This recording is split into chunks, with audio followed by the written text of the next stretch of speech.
Je pense que c'est une décision salutaire. Vous savez, lorsque nous parcourons un peu cette décision qui a été prise donc par le directeur régional de l'éducation, région éducative Plateau Ouest, on se rend compte qu'un certain nombre de tests ont été donc visés, notamment la loi portant protection des apprenants contre les violences à caractère sexuel au Togo.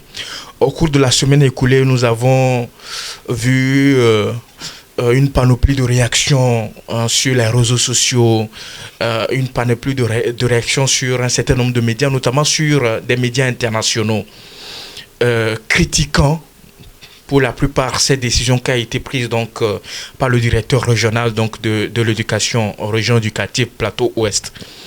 Je pense que lorsqu'on prend un peu l'organisation de la structure administrative de l'éducation dans notre pays, le Togo, vous serez d'accord avec moi que le directeur régional de l'éducation ne peut pas prendre une telle décision sans en aviser l'autorité de tutelle, c'est-à-dire sans en aviser le ministre chargé de l'éducation, donc des enseignements primaires et secondaires dans notre pays. Donc c'est une mesure salutaire, parce qu'en réalité, nous sommes confrontés à un problème fondamental de grossesse précoce dans notre pays, le Togo, depuis plusieurs années. Et d'ailleurs même, il y a énormément de statistiques dans le domaine.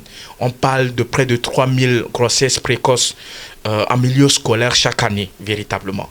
Et nous qui sommes dans le domaine de promotion, de protection des droits humains, nous intervenons régulièrement sur ces thématiques-là. Nous publions également, parce que je me rappelle bien, j'avais publié une réflexion intitulée une éducation de qualité sécurisée pour tous les enfants, responsabilité partagée entre gouvernants, entre enseignants et puis parents d'élèves. Parce qu'en réalité, contrairement à ce que les gens peuvent penser d'une telle décision, je pense qu'elle est salutaire. Je pense qu'elle répond véritablement à un certain nombre de dispositions prévues, donc, notamment par la loi portant protection des apprenants contre les violences à caractère sexuel au Togo.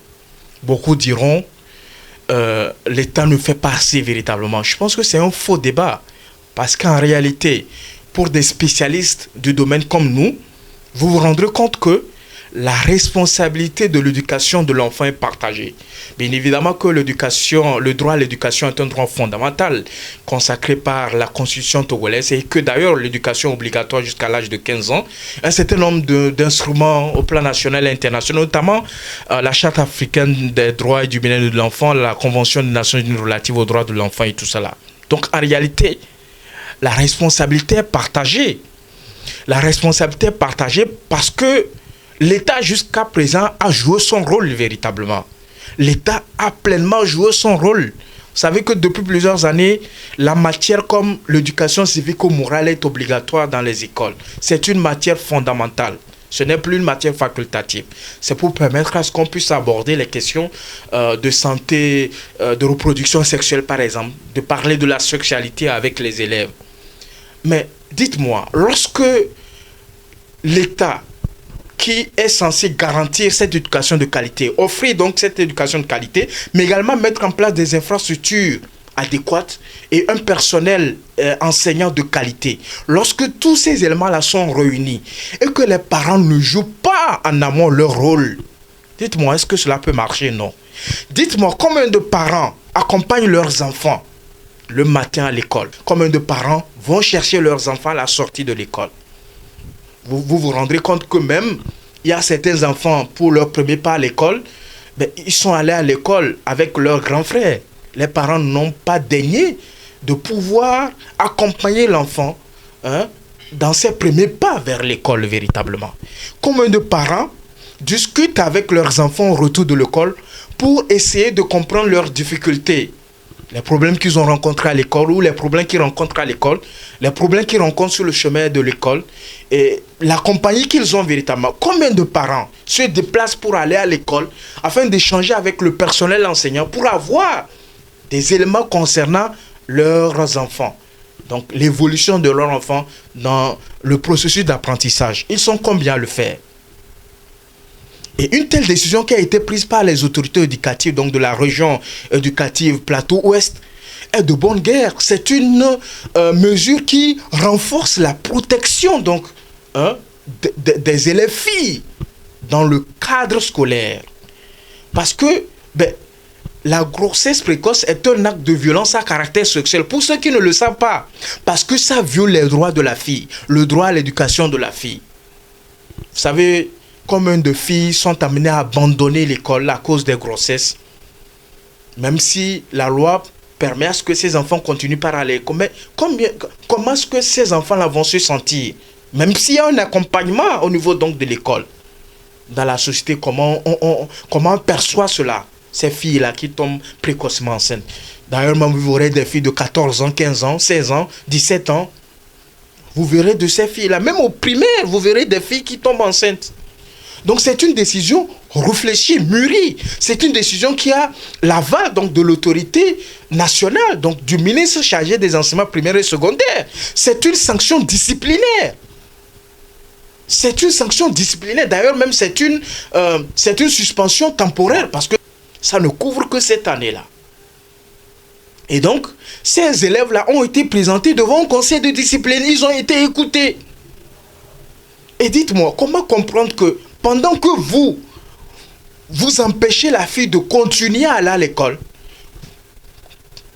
comment on peut vous permettre à vous qui avez enceinté la fille, parce que même si vous êtes mineur, vous avez enceinté la fille, vous êtes sous la responsabilité du parent, et que l'enfant, c'est-à-dire que l'élève fille là est amené à abandonner l'école, et qu'elle abandonne l'école, on va vous laisser allègrement continuer à aller à l'école, c'est une injustice. Et je pense qu'une telle décision est réparatrice donc du préjudice causé donc aux élèves filles dans le cas de l'espèce. Et que c'est une décision à saluer. C'est une décision qui permet donc de dissuader ceux qui tenteront véritablement. D'ailleurs, même c'est une exclusion, c'est pas une exclusion nationale, c'est une exclusion sectorielle. Ça ne concerne que la région éducative Plateau-Ouest. Donc ces enfants-là, si leurs parents ont des moyens de leur envoyer dans d'autres régions et qu'ils ont véritablement les moyens de subvenir à leurs besoins, ça veut dire que ces enfants-là peuvent poursuivre leurs études de cette année dans d'autres régions éducatives donc, de notre pays, le Togo. Et donc, je pense que c'est une mesure à saluer véritablement. Il faut prendre de telles mesures pour dissuader. Parce que l'État en a fait. Ce problème a été pris à cœur par le ministère chargé donc, de l'action sociale. Donc, le ministère chargé donc, de la protection de l'enfance. Combien de campagnes de sensibilisation on n'a pas organisées? Combien de modules de formation on n'a pas développés donc, au sein donc, de l'école? Mais jusqu'alors, le problème persiste. Ça veut dire qu'en amont, les parents ont failli. Ils n'ont pas rempli leur part de responsabilité véritablement, leur part d'obligation vis-à-vis donc de l'enfant. Parler de la sexualité avec son enfant, c'est tabou aujourd'hui dans nos sociétés et tout cela. Et je pense qu'au lieu de critiquer une telle décision, au lieu de mettre un certain nombre de critiques qui, à mon avis, sont des critiques superficielles, non fondées véritablement, il faut d'abord se remettre en cause donc ces enfants-là. Il faut d'abord apprendre un certain nombre de dispositions, de tests en vigueur. Et c'est à ce titre-là qu'on pourra accompagner donc les autorités éducatives. Vous savez, l'année dernière, notre organisation, c'est-à-dire l'association Initiative Citoyenne des Jeunes, la voix des enfants dont je suis le président, nous avons initié une campagne de sensibilisation dans les écoles. Donc une campagne de vulgarisation donc, de la loi portant donc protection des apprenants contre les violences à caractère sexuel au Togo. Je pense que c'est la loi fondamentale en ce qui concerne les différentes violences subies donc par les apprenants, que ce soit dans les écoles, dans les centres de formation, dans les ateliers de formation, tout cela. Nous avons entretenu un certain nombre élèves dans la préfecture du Golfe et dans la préfecture d'Agoïnivé véritablement sur les mesures de prévention et les mesures de répression en termes de violence à caractère sexuel. Donc, la grossesse précoce, donc l'acte de fait de grossesse sur les élèves filles constitue donc un acte de violence à caractère sexuel.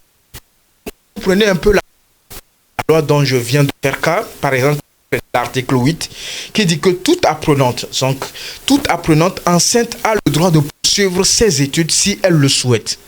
Vous voyez, une certaine ouverture, une certaine mesure qui vise donc à accompagner donc les élèves filles qui, malgré qu'ils ont été victimes donc, de cette violence-là, malgré qu'ils ont été enceintés précocement, que ces élèves, si elles souhaitent véritablement qu'elles puissent continuer donc à aller à l'école. Vous voyez, une telle mesure prévue donc par les autorités. Si l'absence fréquente ou prolongée au cours, formation ou travaux pratiques du fait donc de la grossesse compromet donc les résultats de l'apprenante, elle peut être admise à redoubler. Et plus loin, vous avez l'article 33 qui dit, alinéa 1, l'autorité administrative compétente ou l'employeur s'assure de la suspension des fonctions de l'auteur de la violence à caractère sexuel avec suspension de traitement pour une durée maximum de 3 mois. Si celui-ci est une personne qui, à quel titre que ce soit, est au service dans un établissement d'enseignement ou dans un centre d'apprentissage ou de formation professionnelle. Donc, l'autorité administrative compétente s'assure donc de la suspension parce qu'en réalité, vous avez également les enseignants qui enseignent donc les élèves filles. Vous avez également le personnel encadrant qui enseigne. Il y a des cas qui se sont produits, qui enseignent donc dans les élèves filles. Donc, il y a un certain nombre de dispositions qui sont prévues dans le cadre de cette loi-là pour que le traitement, c'est-à-dire le traitement salarial, que cette personne-là ne puisse pas bénéficier donc de ce traitement-là pendant 3 mois véritablement. Que ce soit donc l'enseignant, que ce soit une autre personne qui participe donc dans l'encadrement donc de l'élève fille ou de l'élève apprenante dans un centre de formation professionnelle, dans un atelier de formation et tout cela. Et plus loin, vous avez l'article 34 qui dit « Si l'auteur de violence à caractère sexuel est un apprenant, il est exclu de l'établissement d'enseignement ou du centre d'apprentissage ou de formation professionnelle et le motif de l'exclusion fait l'objet de mention à son dossier. » Voilà le cas où se trouvent les élèves qui ont été suspendus. Vous comprenez véritablement, si l'auteur de la violence à caractère sexuel est un apprenant, il est exclu de l'établissement d'enseignement. Donc, c'est une mesure disciplinaire. Donc, à côté donc, des mesures disciplinaires aménagées, je pense qu'il y a également des sanctions pénales qui sont prévues donc, par cette loi-là, qui permettent à ce que les parents donc, de l'élève fille victime puissent donc porter plainte au niveau donc, des juridictions afin donc de demander réparation du préjudice subi donc par leur enfant. Et au-delà, je pense que l'État a prévu un certain nombre de mesures d'accompagnement de ces apprenants. Je pense qu'il est prévu, notamment dans la loi, que le juge peut prononcer un stade de sensibilisation donc au risque lié donc aux grossesses précoces pour permettre à ce que ces personnes-là qui ont été au centre donc de cet acte-là puissent sensibiliser donc leurs camarades parce que il n'y a pas plus moyen que celui qui a été déjà victime de faire passer le message véritablement. Donc je pense que la loi, c'est vrai qu'un certain nombre de dispositions ne sont pas encore mises en vigueur. Mais je pense que l'essentiel est là et ça permet véritablement de prévenir d'ailleurs ces différents cas donc, de grossesse précoce en milieu scolaire, dans les centres professionnels ou dans les ateliers d'apprentissage.